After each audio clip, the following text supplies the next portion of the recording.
Okay. Good evening, everyone.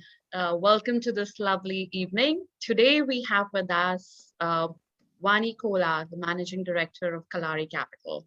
Lean in India, along with Sipping Thoughts, is very excited to host this next session on the next wave, Women Entrepreneurship. This is one of the many sessions in our leadership series, a program that brings thought leaders from different walks of life to talk about the words of wisdom on varied topics. Today's topic is all about women entrepreneurs. These women entrepreneurs are growing in India, but still only represent 20% of total enterprises. In this session, we hope to inspire women to follow their passion and believe in themselves to take the less trodden paths and definitely make a difference. I'm Urvi Juneja, VP at Genpact and Chapter Lead at Lean in India. Just briefly about our partners, let me start with Sipping Thoughts. Sipping Thoughts is a multi-platform media company co-founded by Sukirti Gupta and Meeta Gudgutia. It was set keeping in mind the tagline, Real Women, Real Thoughts. A no judgment platform where they want to create a network of women for women. And now about Lean in India. Lean in India is the official national chapter of Lean in India. It's a community co-founded by Facebook COO Sheryl Sandberg that empowers women towards their ambitions. Lean in India aims to contribute towards encouraging more women in leadership positions, taught through peer circles, campaigns, collaborations, and events. Our aim is to increase representation of women in leadership positions by enabling women in workforce. And about our speaker today, Vani Kola. Vani is the Managing Director of Kalaari Capital, an early stage venture capital firm based in Bangalore. She is a renowned investor and a visionary known for identifying emerging markets. Her leadership at Kalaari centers around her commitment to the development of entrepreneurs and her conviction that Indian companies are poised to become global players. Vani is a technology-focused investor with many of her investments having now become very successful, validating her aptitude for picking the best young minds and mentoring them to build high-growth enterprises. Some of Kola's notable venture successes include Dream11, Cure.fit, Snapdeal, Myntra, among others.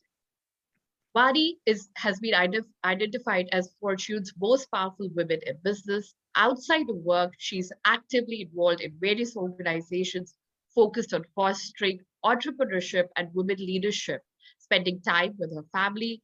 She practices yoga and heartfulness meditation devotedly. She believes in sustainable living and grows enough organic produce in her garden to meet her family's needs.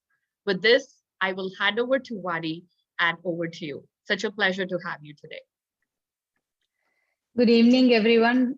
Urvi, thank you so much for that lovely introduction, and Sukriti for inviting me. And it's a cause that more and more is very close to my heart. So I'm really glad to have this evening of dialogue and conversation. And I want to share a few thoughts quickly so that we can spend most of our time and evening here in learning and talking to each other. So let me share something here that allows me to put together some of my thoughts.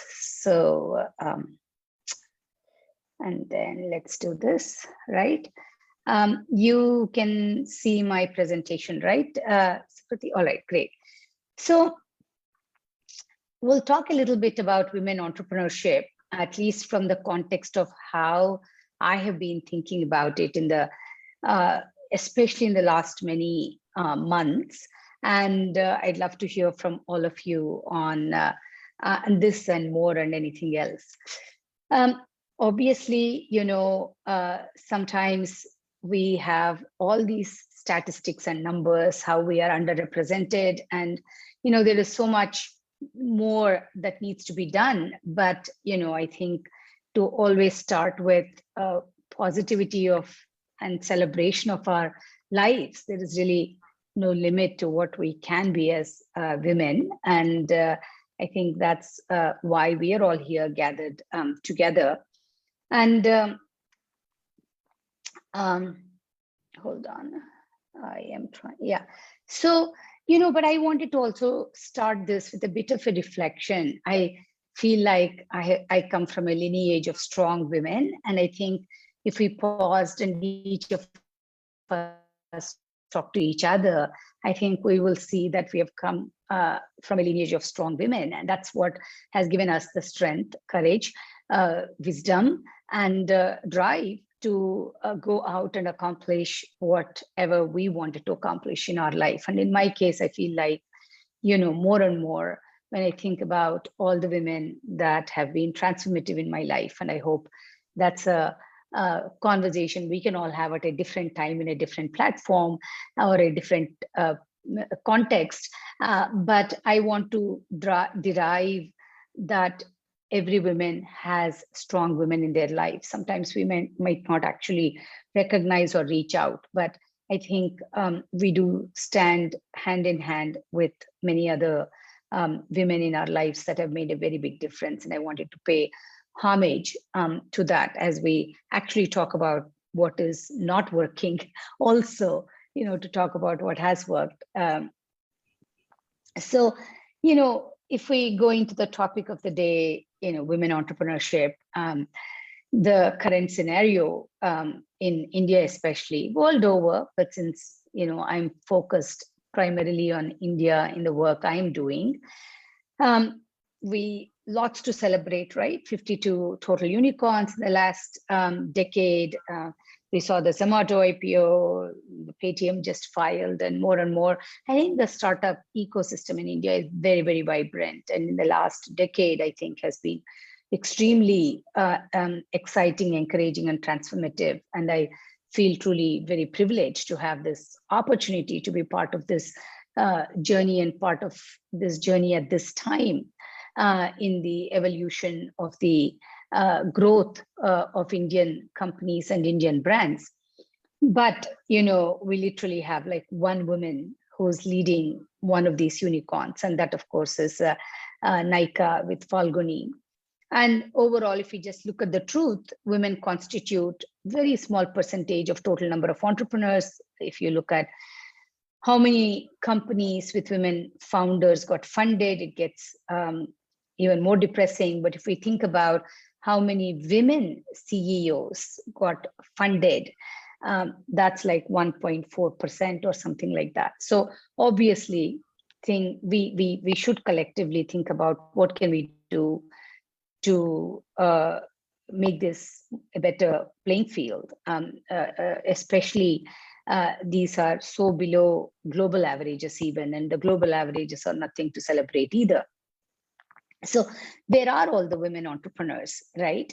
And I think we need to think about entrepreneurship from many dimensions. Of course, there's micro entrepreneurship, which many platforms, and in this, and while they are very, very relevant from providing financial independence and flexibility and self-identity, and we need more mass entrepreneurship and empowerment of women. In this context, I'm talking about women leading large tech companies that are venture funded, that allows them to get access to that risk capital. And there is a reason to talk about it because, they create a certain impact that platforms provide you leverage and power to create a higher framework of impact, and that's missing. And so my focus, because of my work, has largely been from that narrow lens of where are the women entrepreneurs getting funded for building large companies.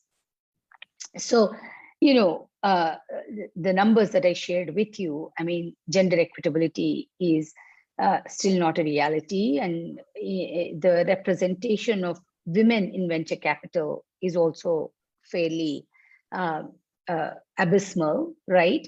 So, but there is a lot of research world over, India too, that has shown that if women have equal access, there is actually transformational gains, not just for them as individuals, but its impact on the economy and the society. Actually, There was some work from Rupa, who's a great Purushottam, who's done this work as an economist that shows that the GDP could be 3-4% higher if you had more women who were employed, first of all, and more women who were involved in ability to make leading decisions. So, it is about impact. And as I said, from Rupa's work, there is also research that shows the sort of potential for job creation, potential for economic growth, and, potential for families to be transformed, right? So with all of that potential, of course, in this context, the research is talking not simply about women at the top, but it's talking about women across the board. So I think, like I said, from sort of the focus that I've had, while technology and entrepreneurship is going to be fundamental and critical for achieving sort of the growth of 5 trillion economy, and we have all understood that, when we are able to get to that $4,000-5,000 per capita GDP, that's really when you have been able to take the economic equitability more across in an inclusive way. But for all of that to happen, I think what is not happening is the importance of women's role to be pivotal in specifically India's digital transformation, because the growth for India's economy cannot happen without the digital engagement across the billion plus people, and that's happening more rapidly than ever thought possible. And so it's important that a segment of the population, women, in order for them to be included into that economic growth, and more importantly also for them to be served for their needs and their experiences to be centered, right? We need this women in entrepreneurship and funding to be important. So while we have a long way to go, what can we do even to level playing field, right? And so when you think about big problems, because big problems have complex underlying challenges, and so they're beyond any one person to be able to solve. So most of the time we don't pay it. We sort of give ourselves permission to then say, well, it's beyond my scope. What can I do, right? So I come from a philosophy that you have to start with small steps. You have to start with what can I do, and do that, right? If what you can do is to be one role model, or if you can be one mentor, or if you can be that, encouraging to fund, or whatever it is that you can do. So we have to solve any complex problem with small steps of what we can do. Of course, cliched as it is, every drop of water makes up the ocean, right? So, but, if we think about what's the dilemma and how do we solve, then, any aspects of this, each of us can work on, I think women in leadership have a lot more they need to overcome. That's no news to any of us who are here on this call today, I'm sure. And, there is a different playbook on which they need to prove. Access to funding, is difficult. They are not given the same kind of key opportunities oftentimes. Entrepreneurship can really be lonely. There aren't support networks enough. And, in best of times, you are doing at least 2 jobs, home and work, right? And many times, like in my case right now with aged parents, you're probably doing 3 or 4 jobs. So that's kind of the dilemma, the finding that balance. So any support, any difference that it can make can actually be helpful and transformative, and truly make a difference to build this numbers of playing due role and having due opportunity, if you will. So what is it that we can do, right? And like I said, at least I go by simple things. I think we can start the conversation in many, many spaces. We can create safe spaces for people to fail. And I think risk and failure for women has a very, very high cost in life than it does for men. And so creating those safe spaces, at least first and foremost in our mind, and of course, physical safe spaces. And we can try and lead by example. So, and how do we go about doing these three things was actually something I have been mulling about for a while now. And for myself, just to change track, I already, talked about how I feel that I'm prodigy of strong women who have helped me throughout. And, if I sort of think about the last 3 decades, I was first decade of it studying and then working in startups where I think I had the exposure and the chance to self-discover. I don't think most young girls, if you ask them, what do you want to be, will say, I want to be an entrepreneur or I want to be a venture capitalist. I certainly didn't know how to spell either of those, let alone, imagine those kind of opportunities, because never had the exposure, never had the role models. But if you take a young boy, maybe, he would say, I want to be in business, or I want to, maybe, even if they didn't say venture capital, or maybe they would say that, but, investment banking or whatever. So, but I think first decade for me was really that discovery of who I could be, which I don't think I had growing up necessarily. And then, starting out being a founder and a CEO on that journey of learning to be an authentic leader. I think that was another decade of my life. And the, last decade plus has really been a venture capitalist and somewhat unlearning. I say that because, sometimes we think we know too much, and, there's a learning phase. And then I think sometimes there's an unlearning phase. So you can learn more things. And I think in the last decade for me, it is being inspired by India, and trying to see how we can at Kalaari, and I can create value by being deeply engaged in the India opportunity. So at Kalaari, I have always believed that there has to be a purpose to your work. Of course, money is a prime mover to everything. Just like for entrepreneurship, you need funding, but funding is not your purpose. Your purpose is to create a great product. Your vision is to create some value for a customer, or your vision has to be, your dream has to be about creating some impact. And so while funding is the engine, which is also why I really abhor how much we celebrate the headlines of this company got funded or that company got funded, and we never celebrate, this company has a great work culture, or, this was the adversity that was overcome, or this product, has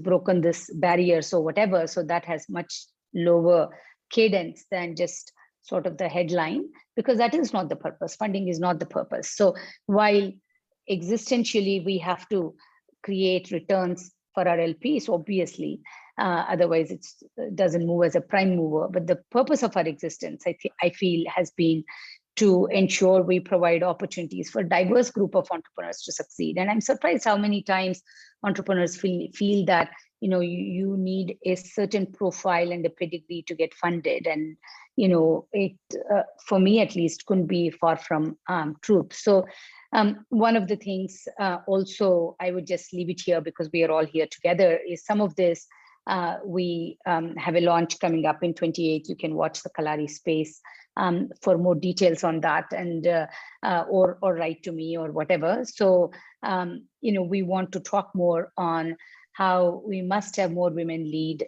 tech unicorns in India, why that has to be a very important mission for all of us, and how do we get more funding for female founder CEOs, so in turn they can create the role models that we so need.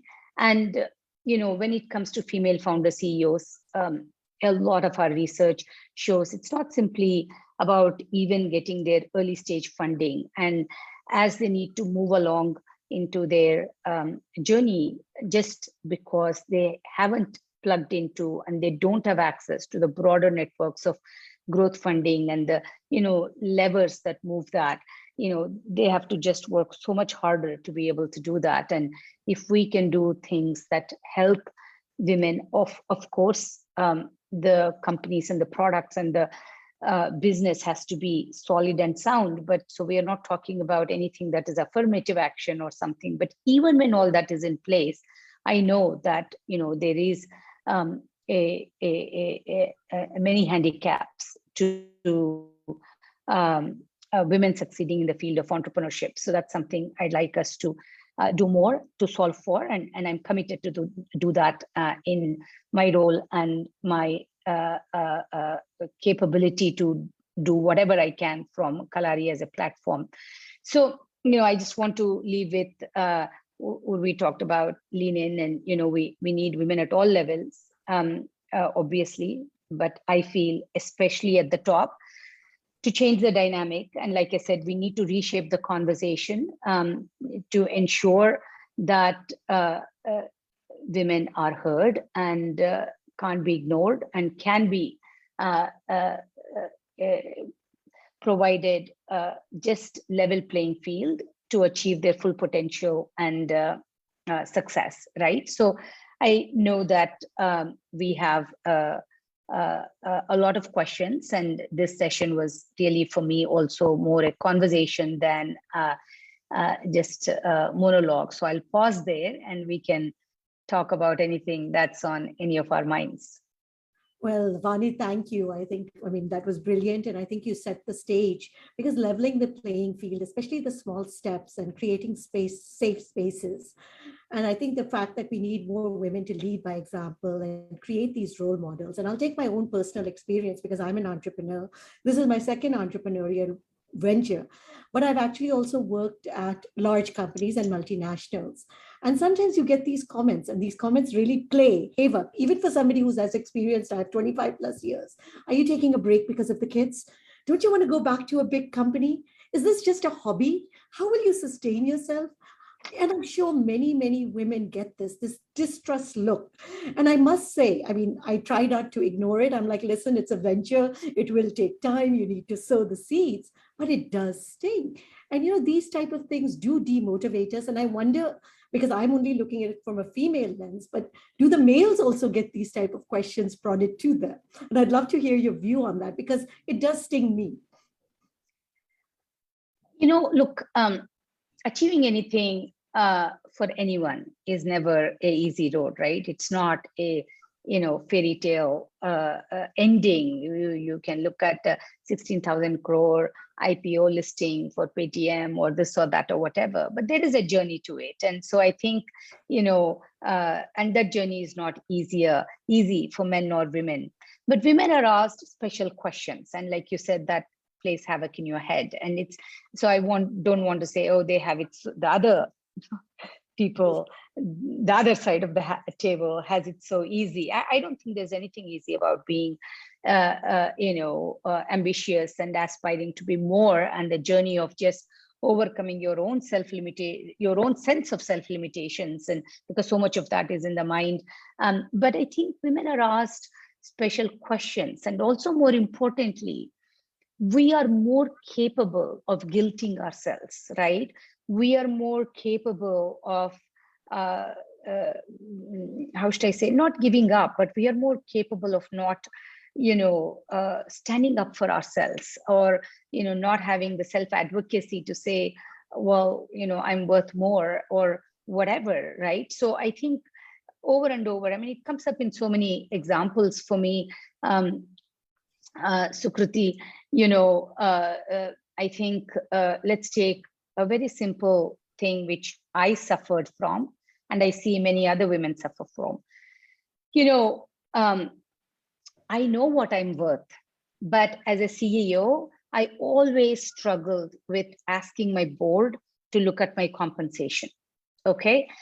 I mean, it's not that I don't understand it. It's not that I don't know the comp surveys or whatever, but it's part cultural, it's part gender, part cultural, because, I think we're conditioned to not talk about money, or, just feel a little squeamish to say, well, I'm worth this or whatever, right? But the system doesn't pay you unless you are able to self-advocate for yourself. Okay.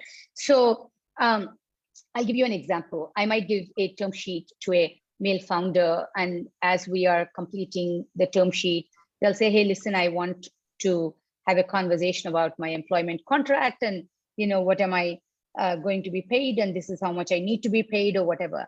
I've rarely seen women advocate for themselves that way, right? It's not a question of right or wrong. I'm just saying, right? So it is indicative of how it flows into everything.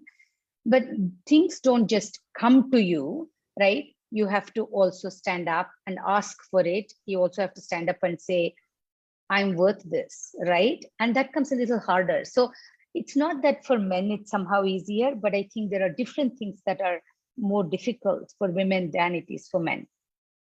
Thank you. No, thank you for providing some insight on that. Over to you, Urvi. Sure, Sukipji. I'm just going to switch gears now, Vani, and I just want to highlight that, I have lived in UK and US for over 13 years before I transitioned to India a few years back. I know Sukirti also transitioned to India after being in the US for many, many years. For you, I understand that after being in the US for 22 years, it took you only 60 days to decide to move back to India. What were some of the compelling reasons that triggered this move for you? And I want to hear your story here. First, Urvi, I think I'm sort of decisive about a lot of things. When I want something, then I just do it. And, I talk to my kids about the Vikings model.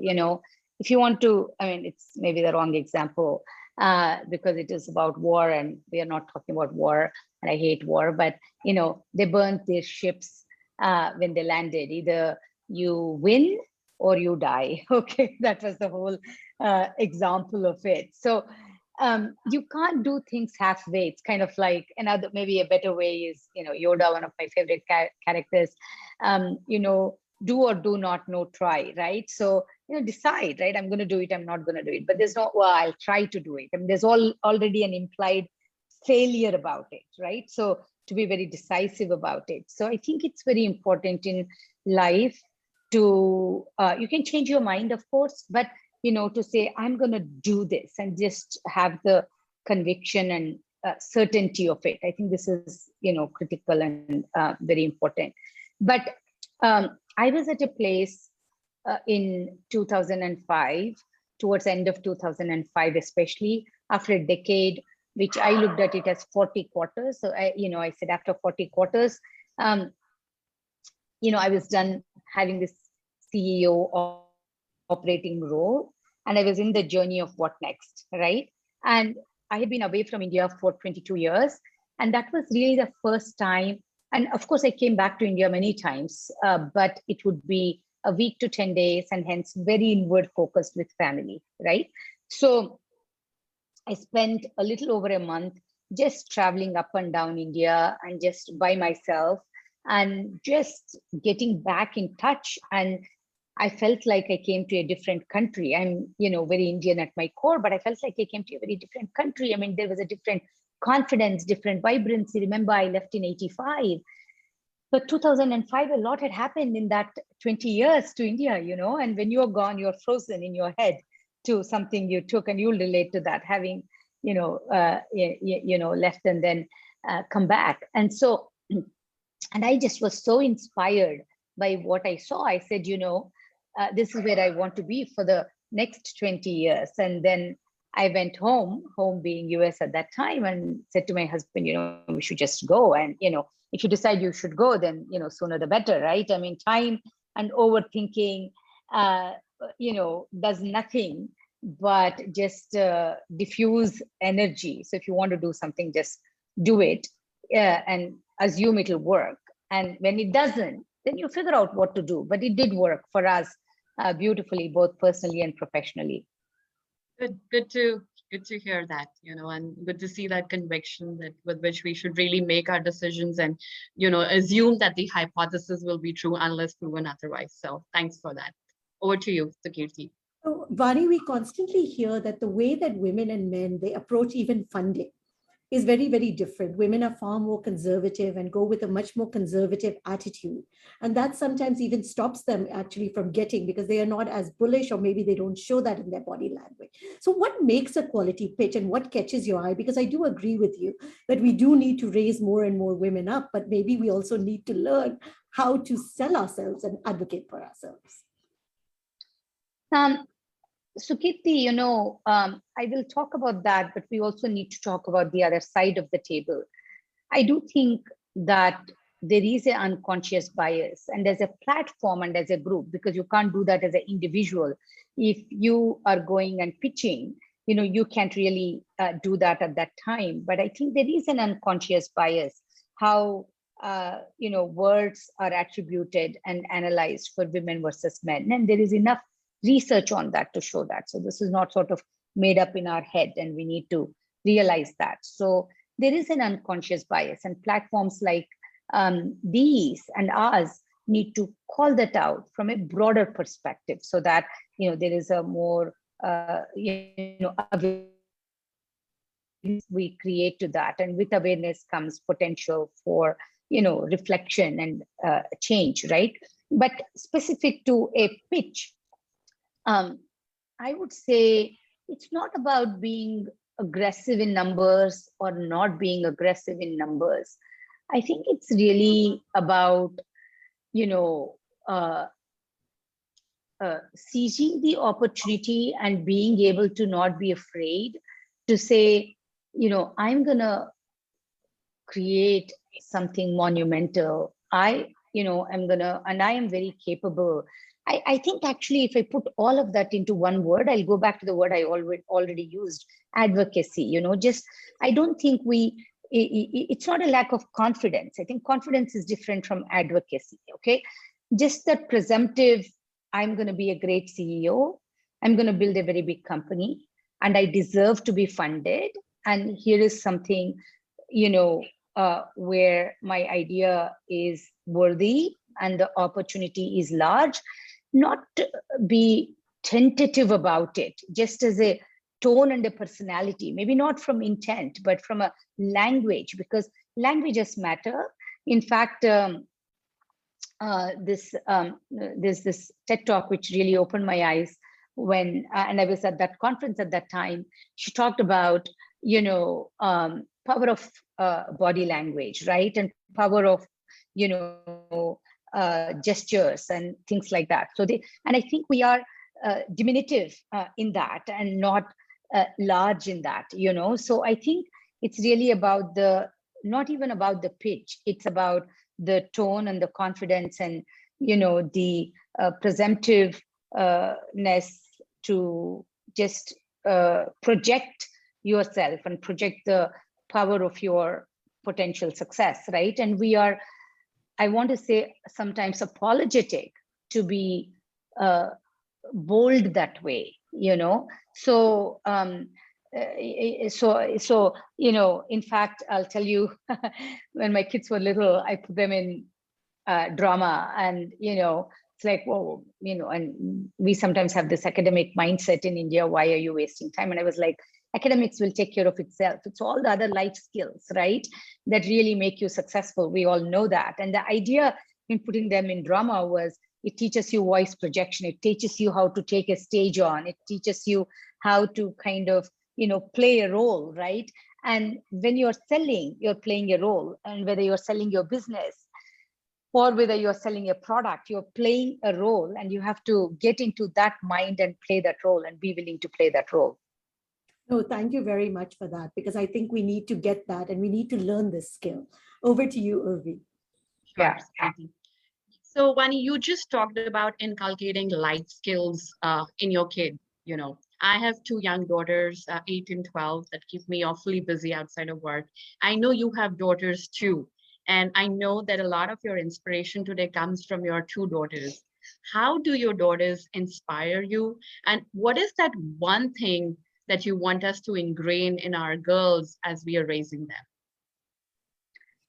So as you asked that question, Urvi, I have two stories. Okay, so we are, both engineers, and I and my husband, and obviously, we are a somewhat geeky family.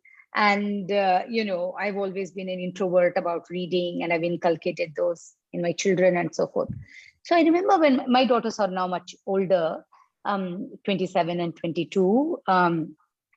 Urvi, so at a very different age from yours. But I remember when my older daughter was about 4 or 5, maybe 5, and she had just started kindergarten, I think. And she said something like, "Oh, I can't have these Batman sheets. They're for boys. And, can we get this, whatever, Cinderella sheets? They're for girls." I was like, "Wait, what? Where does this really even come from?" And I remember another time she said, well, girls can't be good at math or something, so casually, unconsciously instilled. It's not coming from home. So I was like, where is this coming from? And I said, well, why can't girls have these sheets? I mean, and this is as simple as spreadsheets, and you think about how your mind is manipulated, so to speak, and so these are the small things to watch out for, I feel, and then lead into deeper conversation. And, and I remember once the same girl, then much older, maybe 9 or 10, the teacher called me and said she got into a fight in the playground with a boy who said girls are dumb. And then, and she said, no, they're not. My mom was very smart or something like that. So, so first and foremost, just when you think of yourself as a role model, first and foremost for your daughters, then, I think the best of you comes out, right? And, you take that responsibility seriously. And I've shared this story before, but my first marathon I ran was in Athens, was in Greece. It starts in City of Marathon, but ends in Athens Olympic Stadium. But, at around 32 kilometers, I was just like, I'm done. I can't do this anymore. I'm done. Okay. And then somebody came along and said, well, why are you slowing down? And this somebody I don't know. I said, well, I don't think I can do this anymore. And this woman said, no, you run with me and we'll run another kilometer. And then she pushed me along for 5 more. And then she said, look, now I want to kind of race to the end, but you're not going to give up. And in the meanwhile, we had talked, and she said, do you want your 2 girls? Do you want to walk in there and tell your 2 girls you didn't finish the race, right? And that got me thinking, it's not going to kill me to finish this race. And it's in my mind that I can't do it. And, I said, if I quit, what moral right will I ever have to tell them when they said, oh, this is too hard, I don't want to do it? Then, how are you going to tell them, no, you can do it? You can do anything. How are you going to tell them that when you yourself quit, right? So I just feel that these everyday life dilemmas, right, actually make you think deeper and more profound. And when I say inspire, they inspire you to be the better you, otherwise there isn't a reason to be a better you. The general notion of you're somebody's role model, right? But you don't know who they are and how you impact them positively or negatively. So I think it is likely to have less impact on you on a daily basis. But when you think of it in this context of what is the example that intentionally, mindfully, I want to set, so if there is one thing, I feel our daughters ought to be taught their self-worth and being authentic about their identity. And it's not about they are leading a unicorn company or they're a CEO or not. Honestly, as a parent, none of us truly see that as the value. I think you want them to be happy, content, good human beings that are, fulfilling their potential and, creating impact. And that impact can be anything. It is not measured by a material or a societal narrow definition of success, but what I don't want them to ever lose is their deep sense of self-worth and, in all situations. And I think there's so much pressure today to be something, right? I mean, we know somebody else's Insta life, somebody else's Facebook life, and we know those are very superficial, but they still have a deep impact. And sometimes if you're not conscious about it, so to just learn to live their authentic lives, because that's the only way they are going to live fulfilling lives. Sure. That was wonderful. So Okay. Vani, we're getting so many questions. So I'm going to start taking audience questions now. We'll start with Mitra. Mitra, go ahead. Mitra Sen Mazumdar, go ahead. Hello. Good evening, everyone. Can you hear me? Yes, we can. Yeah, I am a faculty of management. So I have to deal with the young minds, so many young ladies. But the lacuna is that, ma'am, here in Kolkata, I belong to Kolkata, in eastern zone of India. And the lacuna behind all this non-motivation is from their parents. That is the main thing I am facing here.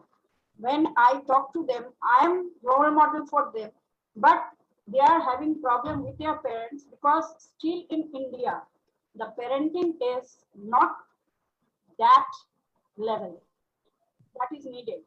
The parents, even after the marriage of the girls, they think they are their guardian and they will guide them.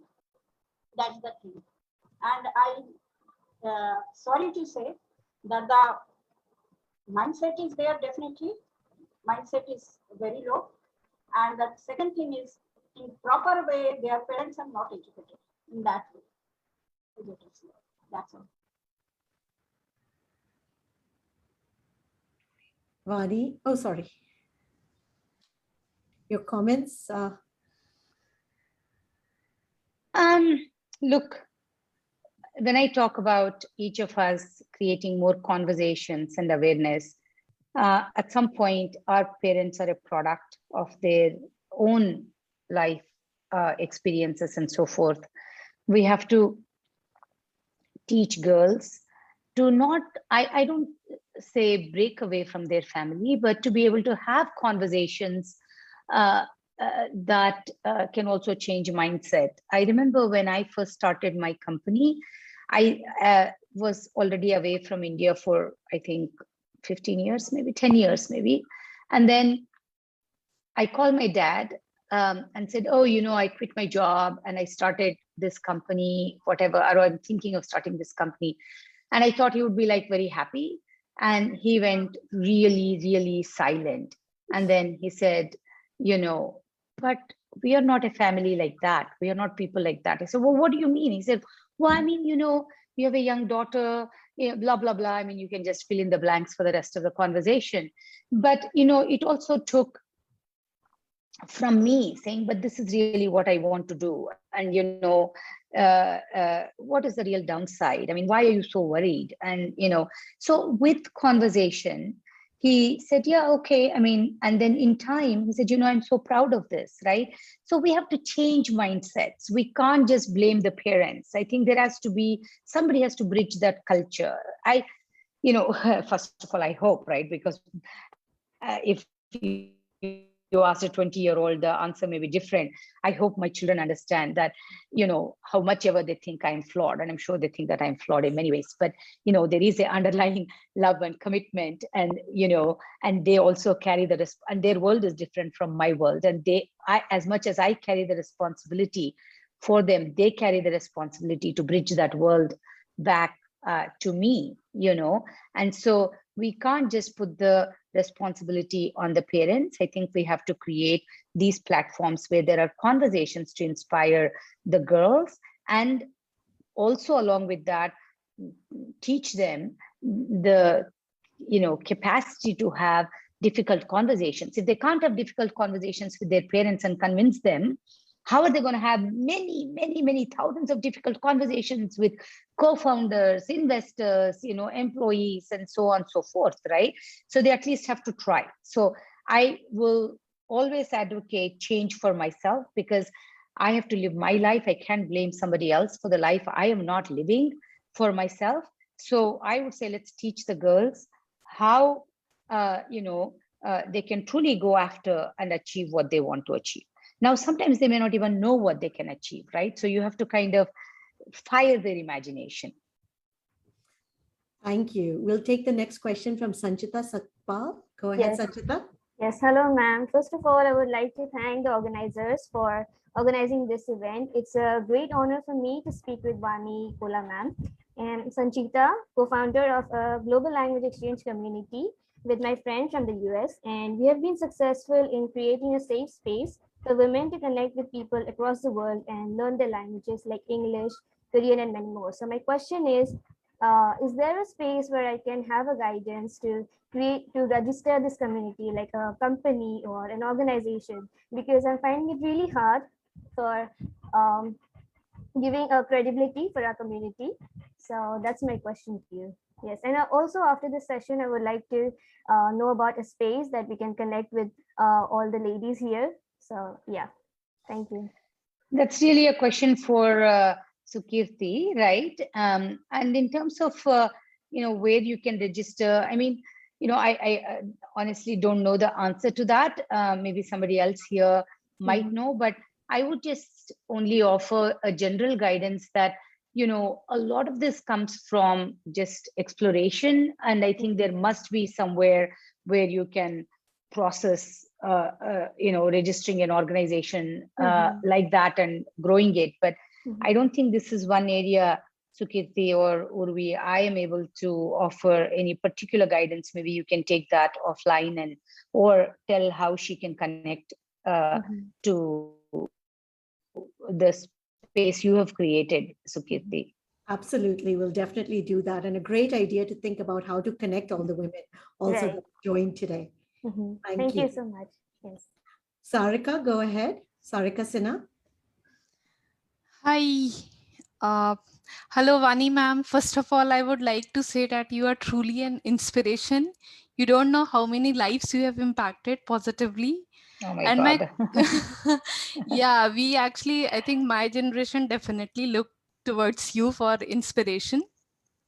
And I would like to know that what, according to you, what do you think, what are the personality attributes which are essential to be a good leader? I noticed that you already mentioned that women, they are not very comfortable in talking about money, salary, even though they are, they are working, they are giving up their time, efforts, everything. So what do you think, like, what are the personality attributes which we must develop so that we can be a good leader? Sarika, leadership is actually a lifelong journey. If you ask me this question 10 years from now, I'll give you a different answer than today to, let's say, at your age, what I thought or what one needs to be a good leader. So leadership is an ongoing journey of self-discovery. The reason is because the scope of your platform as it changes, right? You have to be a different kind of a leader. If you say, you're head of a country, that's a different leadership, what you need to do than if you're head of a family, what leadership would mean, right? So now you can have multiple roles. So, and you will have multiple roles as you grow in your life. So I don't want to give a esoteric answer, which may be, sort of relevant to me, because my definition of who I want to be as a leader also changes, right? Also has evolved. And it's kind of like you have to get to step one leadership and step two and whatever, right? So, and, like that. But from an essential of, let's take entrepreneurship and leadership in that context, right? I mean, a leader is only a leader when somebody is willing to actually believe and follow them, right? Otherwise, leadership is just a title. So what is it that you want people to believe and follow you on? You have to ask that question. And that is the essential question at all times. And the answer to that question may change. The question is the same. The answer to that question may change to what it is for you today and what it is for you, let's say 20 years from now, because you have changed as a person to who you are, right? So, so if you think about it from being a founder or a CEO, a CEO of Google, Sundar Pichai, needs to be a different kind of a leader today than, let's say, CEO of a 10% company, right? So it's the same way. Leadership is a very different definition based on the platform that you're standing on. So I would encourage you to find the answer to that yourself, right? Asking, who do I want to be as a leader, and what is it that I want people to believe in? And what is it that I want them to achieve along with me, right? And as you figure out the answer to that, that is really the quality, that you need to then cultivate, strengthen, manifest. Very beautifully said. Pragya, we'll take your question next. Pragya Shukla. Yeah, thank you, Sukriti.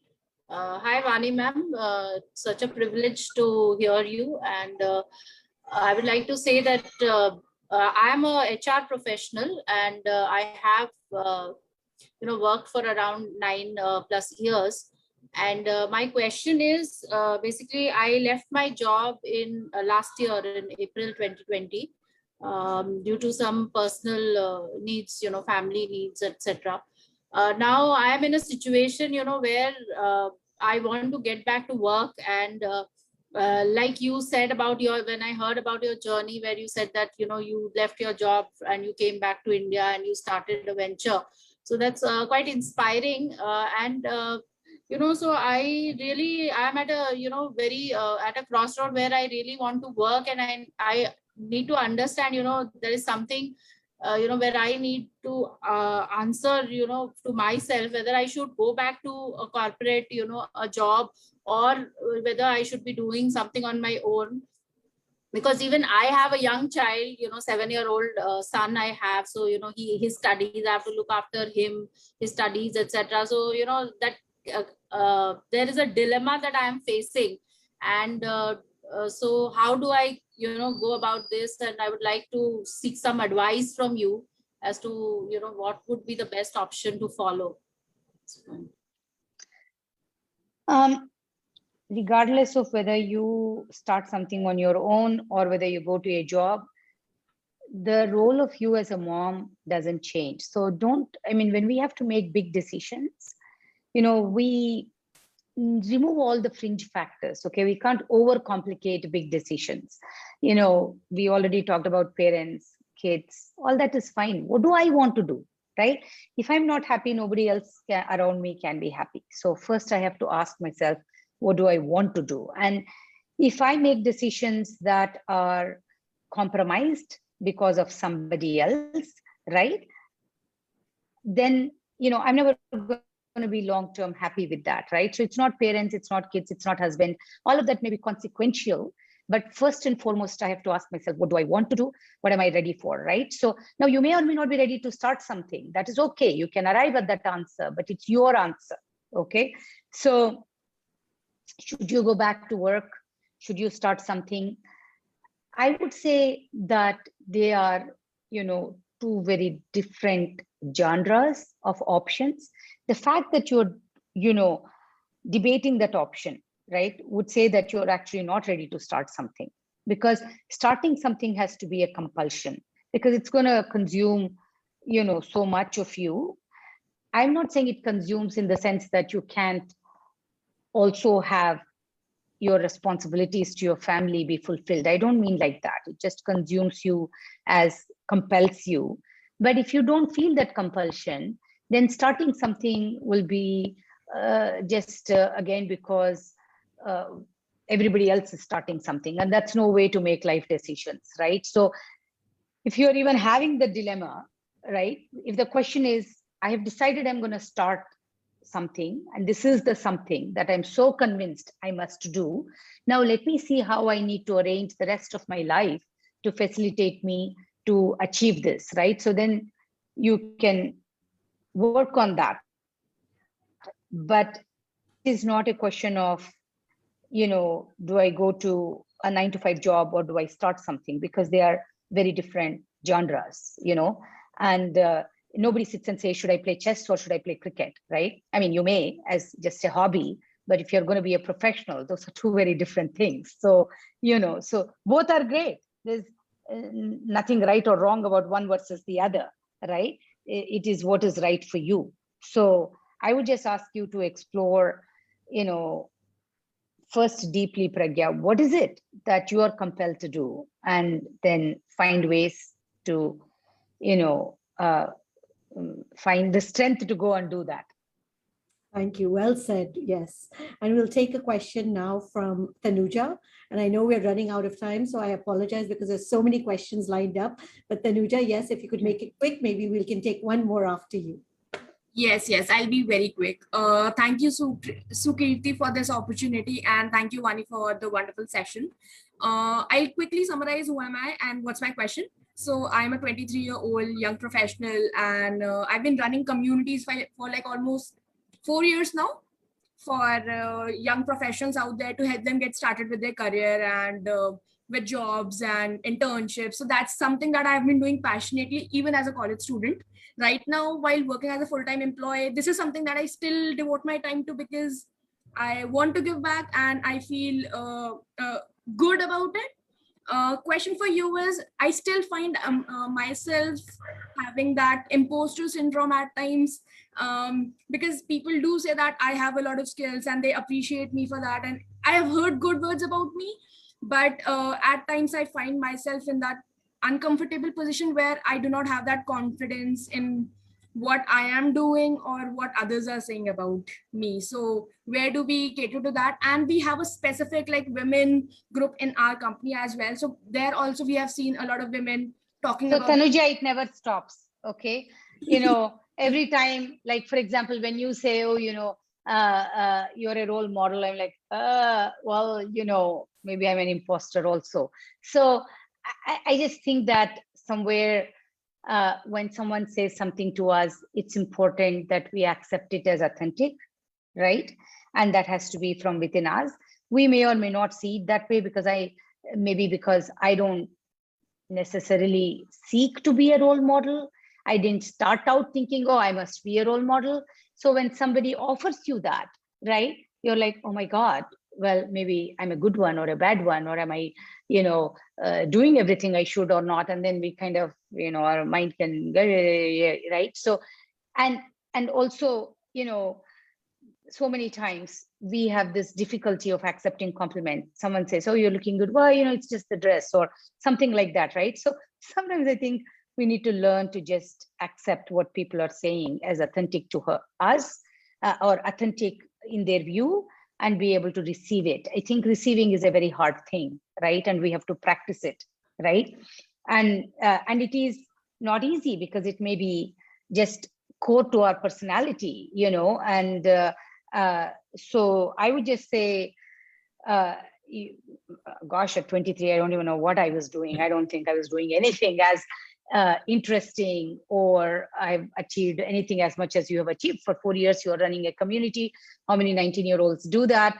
So, just take pride in yourself. Like we already talked about, have that deep sense of your own self-worth, And I always see this. If someone says you're beautiful, sometimes you always kind of diminish that compliment, maybe because, you don't actually think you are that beautiful. So the problem is, unless you think, if someone says you're accomplished, unless you think, hey, yes, I am an accomplished person or whatever, until you give yourself that permission, when people tell you that, it sounds fake because you're not willing to accept it or receive it. So just be ready to receive it, assume the other person is authentic, and then just be willing to receive it.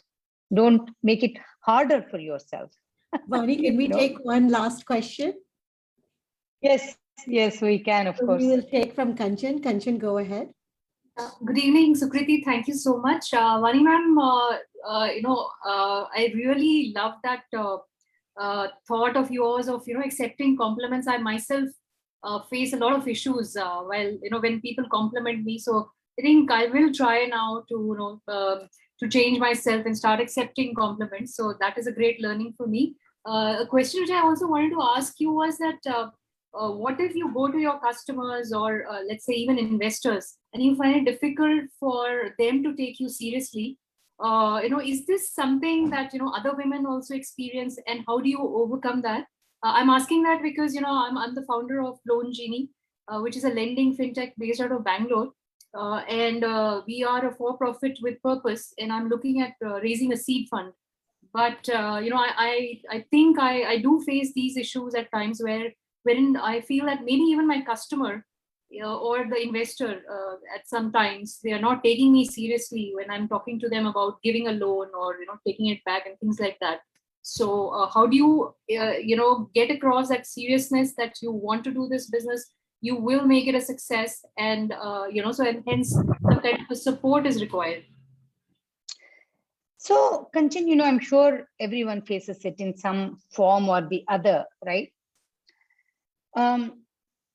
Sometimes we don't need to fight this battle so hard. If someone is not willing to take me seriously, despite my best effort, just like with the compliment thing, it's important to not say it's me. It could be also them, right? So now, of 100 people, if 2 take me seriously and I use that opportunity and can prove something, you will have to prove doubly hard, and when you prove, when data is there, it's not like, people can ignore data, right? So they can ignore idea, but they cannot ignore data. So I would continue to not be dejected and seek those people who do take me seriously, right? It doesn't mean along the way there isn't self-learning and self-development. So self-learning, self-development go hand in hand. So I'm not saying if somebody says, I don't understand your product, ignore it and say it's them and it's not me. But I'm just saying, resistance to us, we have to test how hard or how flexible that is.